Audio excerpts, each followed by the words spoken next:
आपल्याला सगळ्यांना कल्पना आहे, एक तर माझी आपल्याला हात जोडून विनंती आहे की ओबीसीची ही लढाई ही मी गेली 35 वर्ष लढतो आहे. मी काही स्वतः आरक्षण घेतलेलं नाही, मुलांनी माझे आरक्षण घेतलेलं नाही, यापुढे सुद्धा मला काही आरक्षणाची गरज लागेल माझ्या कुटुंबियांना अजिबात नाही. पण मग आज कोट्यावधी लोक जे आहेत आज मागासलेले आहेत, सामाजिकदृष्ट्या मागासलेले आहे, आर्थिकदृष्ट्या मागासलेले आहेत, शैक्षणिकदृष्ट्या मागासलेले आहेत, त्यांना आरक्षण मिळालं पाहिजे. आणि ते आरक्षण आता कुठे थोडंसं मिळायला लागल्याबरोबर ताबडतोब त्याच्यामध्ये वाटेकरी निर्माण होत आहेत. त्यामुळे आम्हाला हे सभा घ्याव्या लागतात, बोलावं लागतं. आज इथे आगरी, कोळी, कुणबी समाजाचे लोक, त्यांचे नेते माझ्याकडे आले आणि त्यांनी सांगितलं आम्ही मिटिंग घेतो. गेले 2 दिवस घशाचा प्रॉब्लेम असल्यामुळे काय करायचं, पण यांचा आग्रह हे आलं पाहिजे. आपण सगळे शूर आहात. आपल्या सगळ्यांना कल्पना आहे आगरी कोळी समाजाचे, कुणबी समाजाचे फार मोठे उपकार आपल्या सगळ्यांवर आहेत. शेतकऱ्यांना गुलामगिरी समजावून सांगणाऱ्या महात्मा ज्योतिराव फुल्यांना महात्मा ही पदवी मांडवी कोळीवाड्यामध्ये देण्यात आली, हे आपल्याला लक्षात घ्या. सगळ्यात मोठा शेतकरी संप 1932 ते 1939 मध्ये डॉक्टर बाबासाहेब आंबेडकर आणि नारायण नागू पाटील यांच्या नेतृत्वाखाली करून ऐतिहासिक कुळ कायदा निर्माण करणारे आगरी कोळी समाजच होता. किरनेर जंगल सत्याग्रहामध्ये आगरी कोळी लोक होते. स्वातंत्र्यानंतर लोकनेते दिवा पाटील यांच्या नेतृत्वाखाली 1984 साली सिडकोच्या न्याय भूसंपादन विरोधात जास्त येथे 5 हुतात्म्याचं बलिदान दिलं. आपण सगळे होतात. छत्रपती शिवाजी महाराजांनी आगरी कोळी बांधवांच्या उपस्थितीत स्वराज्याच्या आणि भारताच्या इतिहासातील पहिल्या आरमाराची मुहूर्तमेढ रोवली. छत्रपती शिवाजी महाराजांबरोबर पेशव्यांनीही आगरी कोळी बांधवांमधील धैर्य, काटकपणा आणि प्राणपणाला लावण्याची वृत्ती ओळखून स्वराज्याच्या मोहिमेमध्ये त्यांना सामावून घेतलं. शिवाजी महाराजांनी जावळीच्या मुगऱ्याचा पाडाव केल्यानंतर कल्याण भिवंडी पादाक्रांत केली. त्यानंतर पोर्तुगीज कारागिरांच्या साथीला आगरी कोळी बांधवांना ते जहाज बांधणी सुरू केली. मुरुड जंजिरा मोहिमेत 1675 मध्ये कोल्हापूरचे लायजी पाटील यांनी किल्ल्याच्या तटाला शिड्या लावण्याची अशक्यप्राय कामगिरी केली. ते आपल्यातलेच होते. लायजी पाटलांच्या पराक्रमाची दखल छत्रपतींनी घेतली, सन्मान केला आणि पालखी नावाचं गलबत त्यांना भेट दिलं. 1739 मध्ये द्रोणागिरीच्या मोहिमेत मानाजी आंग्रे यांनी आगरी कोळी भूमिपुत्रांची मोठ बांधली आणि 800 सैनिकांची कुमक उरण करंजा बेटावर तैनात केली. इंग्रजांचा विचार होता तिथे हल्ला करण्याचा, पण आगरी बांधवांच्या शौर्याची माहिती मिळाल्यानंतर इंग्रजांनी तो विचार सोडून दिला. पेशव्याच्या काळात वसईला चिमाजी अप्पांना आन ठाकूर आणि मान ठाकूर यांनीच मदत केली. बोळींच्या दौराजी पाटील यांनी वसईच्या मोहिमेत भाग घेतला. अंजूरच्या गंगाजी नाईक अंजूरकर यांनी पेशव्यांच्या सैन्याला मदत केली. पेशवा रघुनाथ पेशवा अटकेपार झेंडा रोवला. या मोहिमेत मध्ये सुद्धा आगरी कोळी सगळे जे आहेत सामील झाले. शूर समाज आया, लढवय्या आहे. मला या ठिकाणी जरूर आठवण येते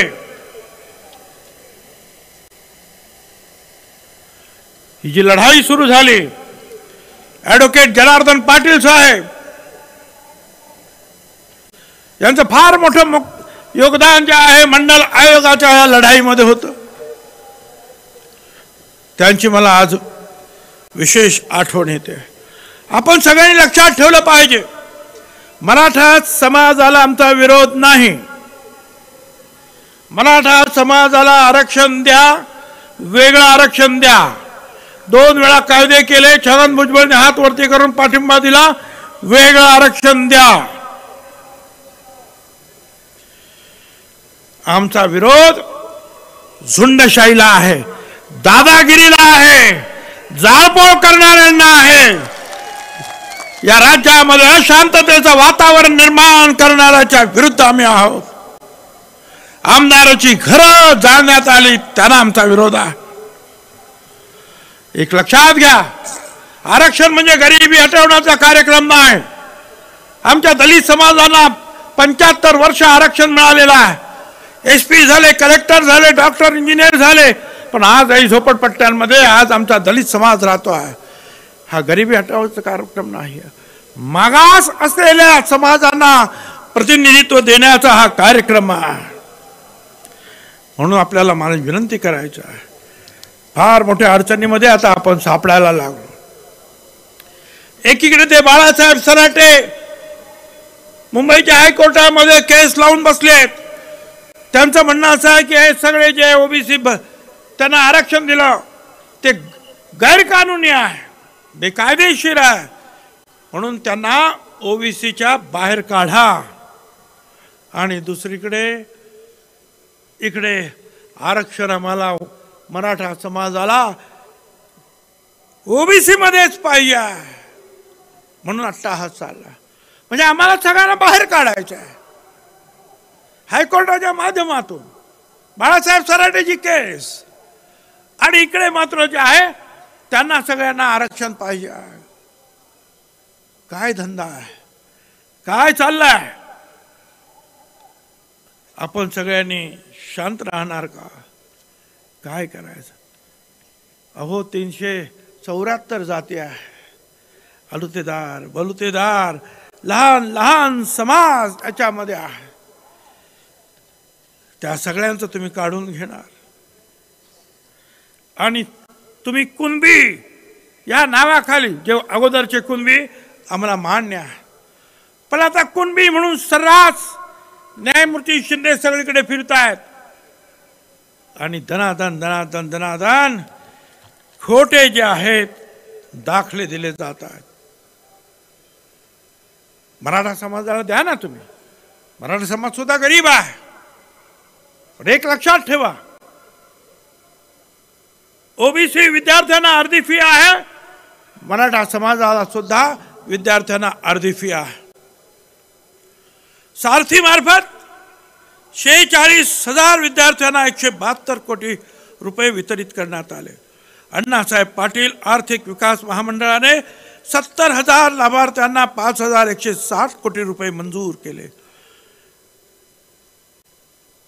EWS आरक्षण जे दिलं मोदी साहेबांनी, त्या 10% सुद्धा 85% जे आहेत मराठा समाजाचे लोक आहेत. लोकसेवा आयोगाने आता 650 नियुक्त्या दिल्या, त्याच्यामध्ये 85-90% मराठा समाजाचे लोक.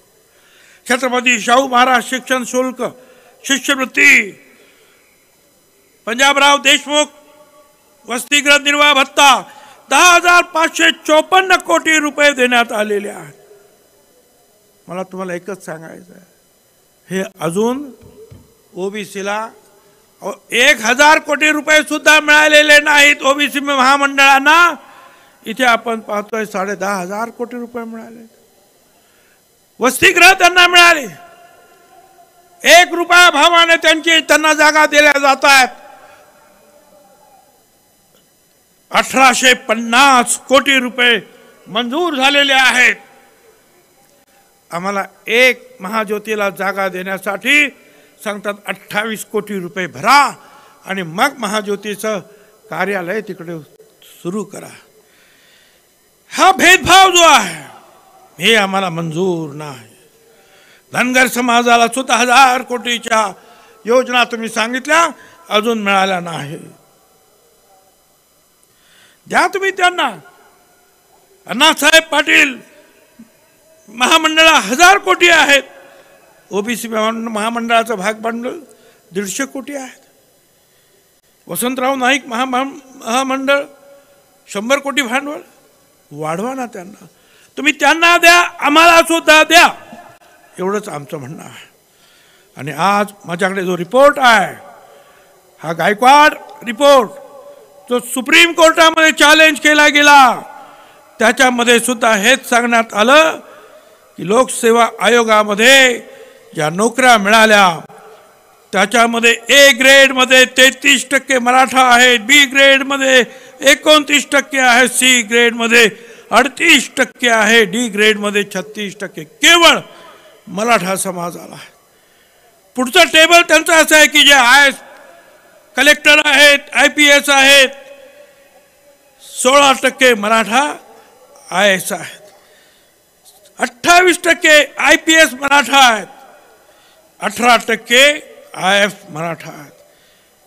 मंत्रालयामध्ये सुद्धा 54% मराठा समाजाचे आहेत. आम्हाला 27% आरक्षण आहे. पण आतापर्यंत सरकारी नोकऱ्यांमध्ये फक्त 9.5% आरक्षण आम्हाला मिळालेलं आहे. आमचा आरक्षणाचा अनुशेष अगोदर भरा आणि मग इतरांना नोकऱ्या द्या. अगोदर आमचं आरक्षण भरा, यासाठी आमचा लढा आहे. अरे लहान लहान समाज आहे त्याच्यामध्ये, विमुक्त जाती आहेत. 27% ते जरांगे सांगतात छगन भुजबळ एकटा खातोय काय काय ते काय लाडू पेढे काय खायला, हा एकटा खातोय. तू खातोयस ना सासरच्या घरच्या भाकरी, खा तिकडे. विमुक्त जाती 3% त्याच्यामध्ये आहेत. 27% मध्ये बेरड, कैकाडी, पारधी, भामटा, रामोशी 14 जाती आहेत. त्याच्यानंतर भटका, गोसावी, बेलदार, मराठी 37 जाती आहेत. 38% त्यांना. धनगर समाज आणि तत्सम जातींना 3.5%, वंजारी समाजाला 2%, गोवारी समाजाला 2% आणि आता राहिले 17%. 374 जाती त्याच्यामध्ये आहे. हे जर सगळे आले खोटं कुणबी घेऊन इथे, एक लक्षात ठेवा, हे ब्रॅकेट जे आहेत ना ते सुद्धा तोडले जाते. आणि हे आरक्षण त्यांना जे मिळणार आहे मराठा समाजाला कुणबी म्हणून, याच्या पुढे ते राजकीय आरक्षण सुद्धा आहे. तुमचा आमचा एक सुद्धा सरपंच सुद्धा होणार नाही अशी परिस्थिती निर्माण होईल. धनगर समाज आणि या सगळ्यांनी लक्षात ठेवावं. कारण आपला जो आहे, आपल्याला दिशाभूल करण्यात येते आहे की त्यांना त्रास, आणि सगळ्यांना त्रास आहे. तो धनगर समाजाला आहे, वंजारी समाजाला आहे, NTला आहे, सगळ्यांना आहे तो त्रास. जिल्हा परिषद सोडा, ग्रामपंचायत आपल्या ताब्यात येणार नाही. आणि हा जरंगे आमची लायकी काढतो, काही बोलतो. तो मला बोलतो तो येवल्याचा काय येडपाट आहे म्हणतो. येवल्याचा येडपाट काय सांगायचं याला. एक म्हण आहे, आधीच मरकट त्याच्यामध्ये मद्य प्याला. म्हणजे आधीच माकड आणि त्याच्यात बेवडा प्याला. काही बोलतोय. अरे आमची लायकी तू काय पाहतोस. माझ्याकडे जो MPSCचा जो रिपोर्ट आहे, ओपन मध्ये 106 मार्काला कट ऑफ आहे. ओबीसीचा कट ऑफ 106.5 ला आहे.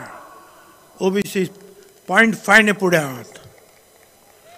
VJNT मध्ये सुद्धा 106.5 आहे. धनगर समाज सुद्धा 106.5 आहे. वंजारी सुद्धा तसेच आहे. आमची लायकी नाही, तुम्ही आमची लायकी काढता. आमची मुलं हुशार आहेत, त्यामुळं त्यांना हे सगळं मिळत आहे. ओपन मध्ये सुद्धा जे आहेत, मगाशी सांगितल्याप्रमाणे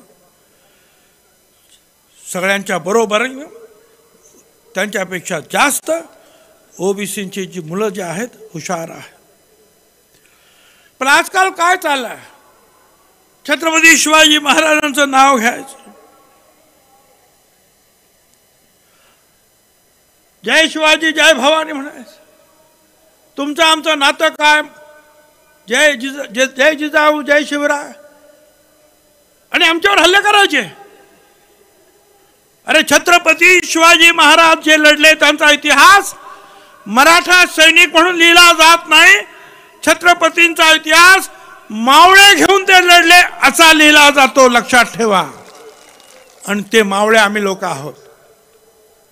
मावळ्यांचं सैन्य लढलं असं छत्रपती शिवरायाच्या सैन्याचं वर्णन केलं जात आहे. त्याच्यामध्ये सगळे होते ना, मराठा होते, तसे रामोशी होते, आगरी होते, कोळी होते, सोनकोळी, मुस्लिम, बेरड, महार, मांग, माळी, स्वराज्याचा हेरगिरी प्रमुख बहिर्जी नाईक, रामोशी समाज, आरमाराजे पहिले प्रमुख कान्होजी आंग्रे,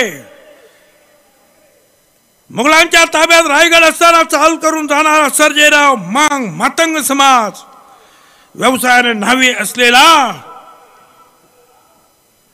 शिवा काशीद, जंजिऱ्याच्या लढाईमध्ये महाराजांना साथ देणारा लालजी पाटील कोळी, मुस्लिम तर कितीतरी होते, सिद्दी अंबर वहाब, नूरखान बेग, सिद्दी इब्राहिम, सिद्दी लाल, मदारी मेहतर, काजी हैदर, दाऊद खान, इब्राहिम खान. आणि ज्यांनी शिवाजी महाराजांचं पहिलं चित्र लिहिलं तो चित्रकार मीर मोहम्मद. मुसलमानांनी सुद्धा छत्रपतींना साथ दिली.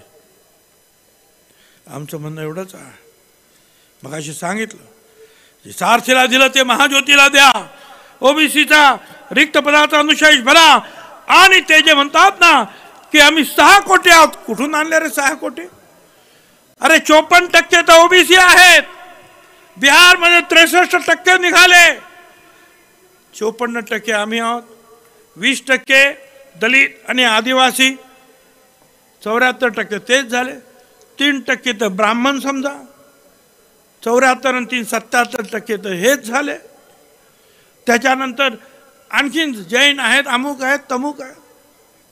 कुठून आणणार तुमचे 6 कोटी? अरे केवळ 54% म्हटलं तर 7.5 कोटी लोक जे आहेत ते ओबीसी आहेत. दलित आदिवासी 20%, म्हणजे जवळजवळ 2-2.5 कोटी ते आहेत. आणि मग आणखीन मग इतर आहेत. पण काही आपलं बोलायचं, काही सांगायचं, काय चाललं हे समजत नाही. तिकडे बाळासाहेब सराडे तुम्हाला सांगितलं, इकडे मागासवर्ग आयोगामध्ये गडबड सुरू, एकेकानं राजीनामा दिले, कोण काय सांगतं, कोण काय सांगतं. अरे तुम्ही द्या त्यांना, मराठा समाजाला आरक्षण द्या, वेगळं आरक्षण द्या.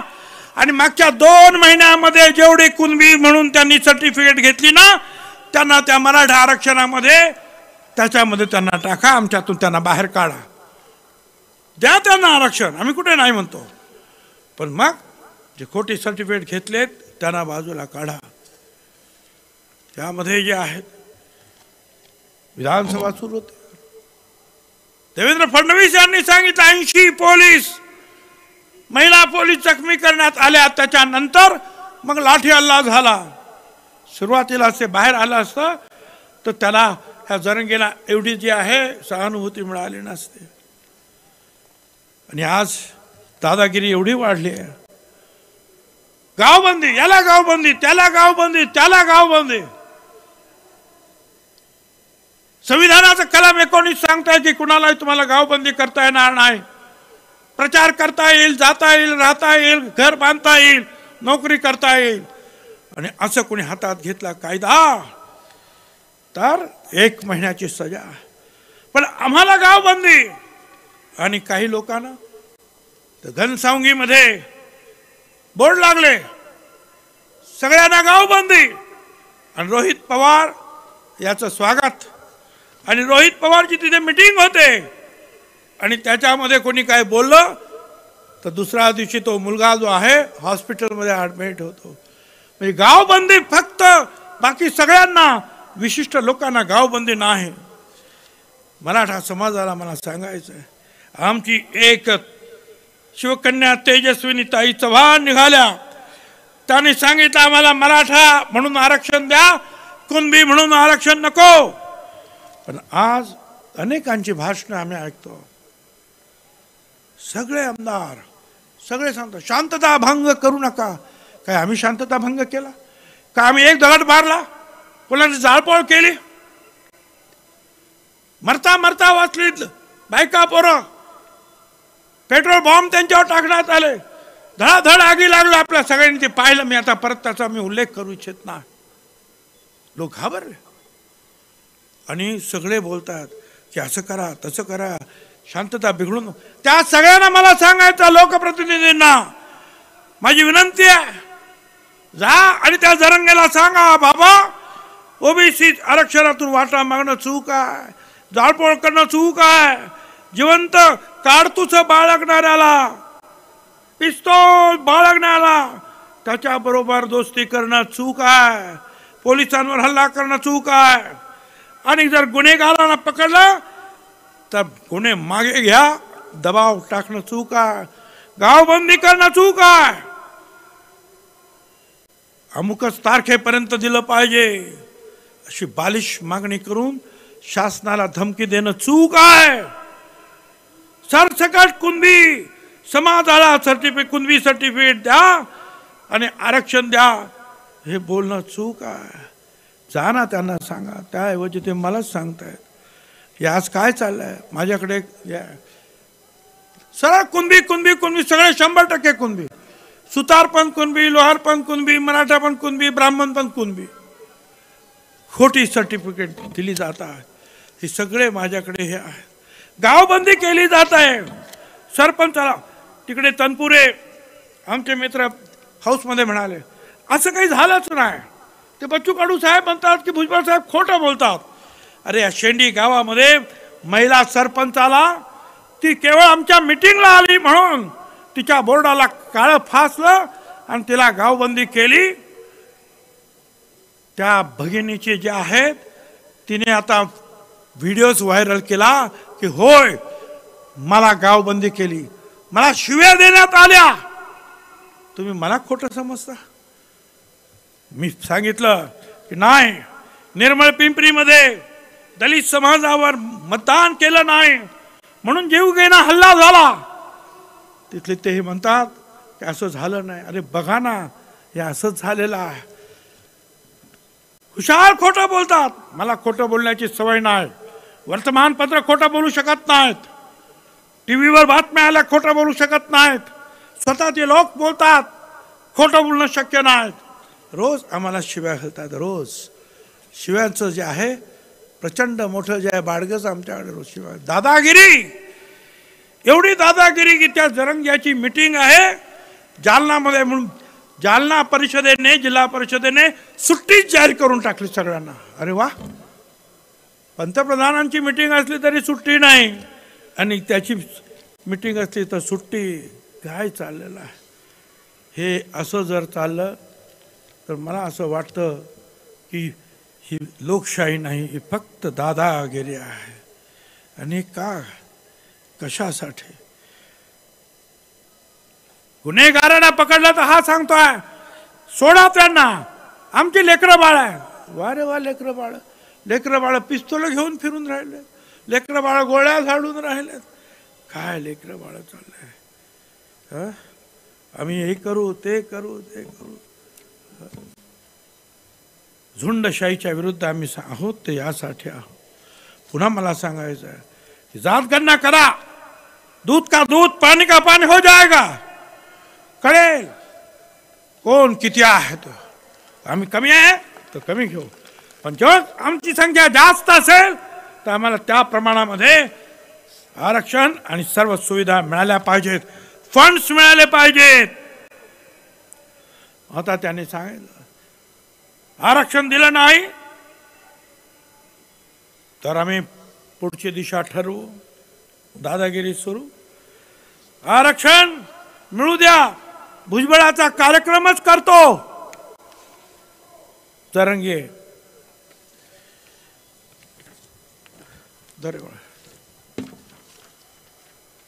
मी त्याचा कार्यक्रम करतो, सगळे तोच म्हणतो.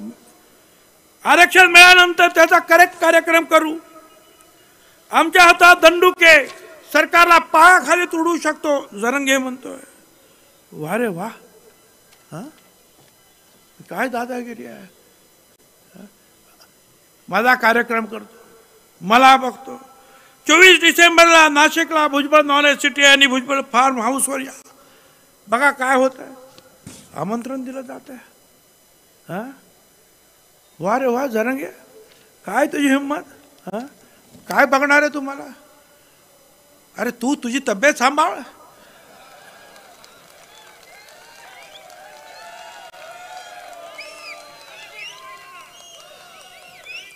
बेवडा पिऊन पिऊन तुझ्या किडण्या किडल्या, त्या सांभाळ. मला धमकी, आणखीन काय, गोळ्या मारणार, अमुक करणार, फायरिंग करणार. वाह, काय रे, काय दादागिरी तुझी. ओपन दादागिरी करतोय. हे अजिबात सहन केलं जाणार नाही. मला तुम्हाला सांगायचं आहे, हिम्मत रखो, हिम्मत रखो जीतने की, क्योंकि किस्मत बदले न बदले मगर वक्त जरूर बदलता है, ध्यान में रखो. तुम्ही आम्हाला धमकी देत आहेत, मारण्याची धमकी देत आहेत, तरी सुद्धा त्यांच्यावर कारवाई नाही. आम्ही बोलल्यानंतर भुजबळ तुम्ही अशांतता निर्माण करता आहात. सरकारला मला सांगायचं आहे, अरे किती आपण झुकणार आहोत त्याच्या पाठीवर. जरंगे जरंगे जरंगे. महात्मा गांधींच्या पुढे जसं पूर्वी जायचे व्हाईसरॉय भेटायला, त्यांनी उपोषण केल्यानंतर, त्याप्रमाणे आमचे लोक जात आहेत, त्याच्या पाया पडतात, त्याला विनंती करतात, डोक्यावर चढवतात. काय नाटक आहे. ही लोकशाही आहे का लोकशाहीची थट्टा आहे ही. सरकारला कोणी धमकी देतो, आम्हाला धमकी देतोय, पोलिसांना मारहाण करतो आहोत आणि आम्ही त्यांना सलाम करायला तिथे जातो आहोत. मग यासाठी काय करावं. तुम्हाला आपल्याला सगळ्यांना ही ताकद गोळा करावी लागेल. आपले पक्ष बाजूला ठेवा, आपले कुठले समाज आहे बाजूला ठेवा. सर्व ओबीसी आहेत म्हणून एकत्रित या. याने कार्यक्रम केला म्हणून लांब राहायचं, त्याने कार्यक्रम केला म्हणून लांब राहायचं, हे सोडून द्या. ओबीसी सर्व एक आहेत हे दाखवून द्या.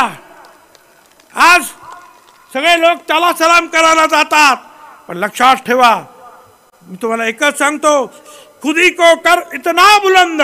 स्वतःला एवढं मोठं करूया आपण सगळ्यांनी. खुदी को कर इतना बुलंद कि हर तकदीर के पहले खुदा बंदे से पूछे बता तेरी रजा क्या है. तुम्ही स्वतःला, आपण ओबीसीने एवढं मोठं आपण एकमेकाला केलं पाहिजे, ताकद दाखवली पाहिजे की सगळ्यांनी विचारलं पाहिजे काय पाहिजे तुम्हाला, काय पाहिजे. आणि एक लक्षात ठेवा, निवडणुका येत आहेत, पण जे जे ओबीसीच्या विरुद्ध बोलतात त्यांना सगळ्यांना ध्यानात ठेवा.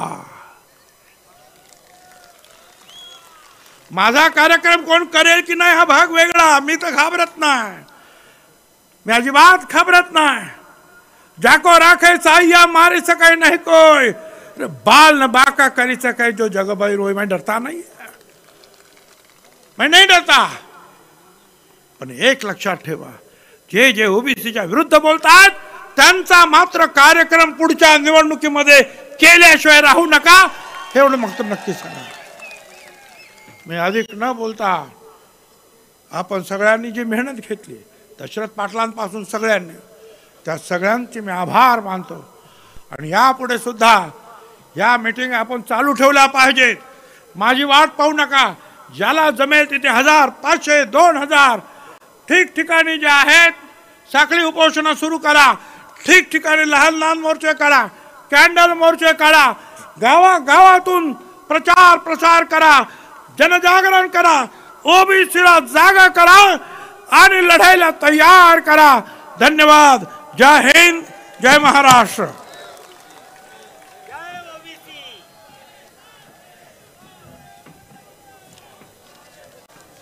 बंद ठेवलं. हॅलो. जय ओबीसी. या ठिकाणी सर्व बांधवांना विनंती आहे की आपण आभार प्रदर्शन या ठिकाणी डॉक्टर प्राध्यापक विनोद पाटील साहेब सरचिटणीस करत आहेत. सर्वांनी आपापल्या वाहनाने सुरक्षित घरी जावं ही विनंती.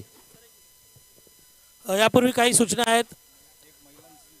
आलेल्या सर्व ओबीसी बांधवांचं पुन्हा एकदा अभिनंदन, आभार. आणि जाताना महिलांना प्रथमतः संधी द्यायची. आपली वाहने व्यवस्थित, महिलांना विनंती आहे की आपल्या हस्ते माननीय श्री मंत्री महोदय छगनजी भुजबळ साहेब, एक मिनिट, प्रथमतः महिलांना जाण्यासाठी जागा द्यायची आहे. आपली पार्किंगची व्यवस्था जी आहे त्याकडे लक्ष द्यायचं आहे. कुठलाही वादविवाद अडचण होईल असं वागू नये. पोलिसांना मदत करायची आहे. माननीय श्री विनोद पाटील साहेब आभार प्रदर्शन करतील. छत्रपती शिवरायांच्या पदस्पर्शाने पावन झालेली ही कल्याण भिवंडी नगरी आहे. भुजबळ साहेब, छत्रपतींना सर्व ओबीसीचा पाठिंबा होता. आमची व्हिडिओ बातमी आवडल्यास लाईक, शेअर आणि समांतर चॅनलला सबस्क्राईब करायला विसरू नका.